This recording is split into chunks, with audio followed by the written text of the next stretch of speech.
Salut à vous les juristes, c'est Matt DEH et bienvenue sur Vulgadroit. On va traiter de l'affaire du rapatriement des djihadistes et de leurs enfants détenus en Syrie. Quand on parle de ça, je pense à ça. Really, nigga? Ou alors à ça. Mais c'est pas possible d'entendre des conneries pareilles! Effectivement, sur ce, générique.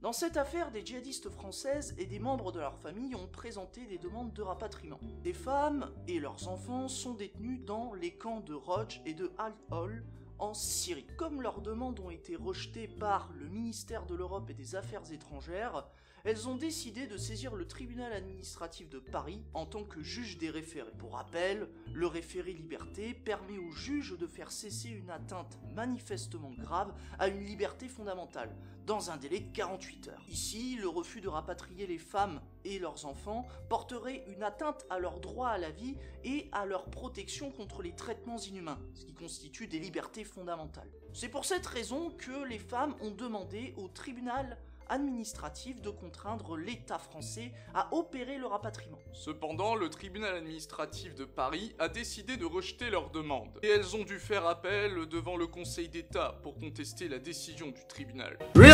Quelle indignité.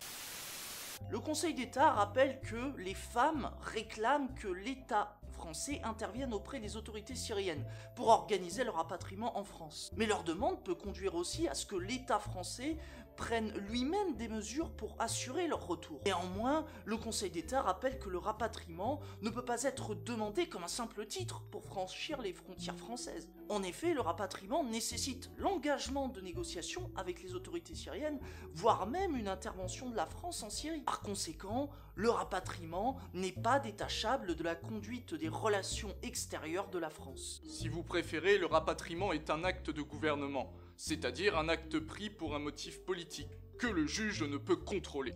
Dans ces conditions, le juge n'est pas compétent pour ordonner à l'État français d'entreprendre le rapatriement des djihadistes françaises et de leurs enfants, même si le refus de rapatrier porte atteinte à des libertés fondamentales. Bref, le juge peut rien faire pour protéger les libertés fondamentales, et c'est à l'État français de bouger son cul ou non. Après, vu que c'est la Syrie et qu'on a affaire à des djihadistes, je pense que le rapatriement c'est archi mort.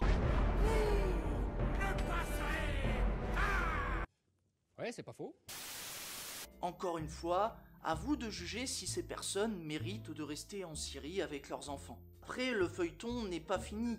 Leurs avocats veulent saisir la Cour européenne des droits de l'homme. À mon avis, ils estiment que leurs clientes ont été privées de la possibilité de contester le refus de leur rapatriement à cause de cette fameuse théorie des actes de gouvernement. Bon, je crois que c'est tout pour aujourd'hui. Et n'oubliez pas que vous pouvez retrouver toutes les sources dans la description de la vidéo. N'oubliez pas d'interagir avec nous en likant la vidéo, en la commentant et en la partageant. Et abonnez-vous et suivez-nous sur les réseaux sociaux, Instagram, Twitter et Facebook. Allez, c'était Matt DEH sur Vulgadroit. A plus les juristes.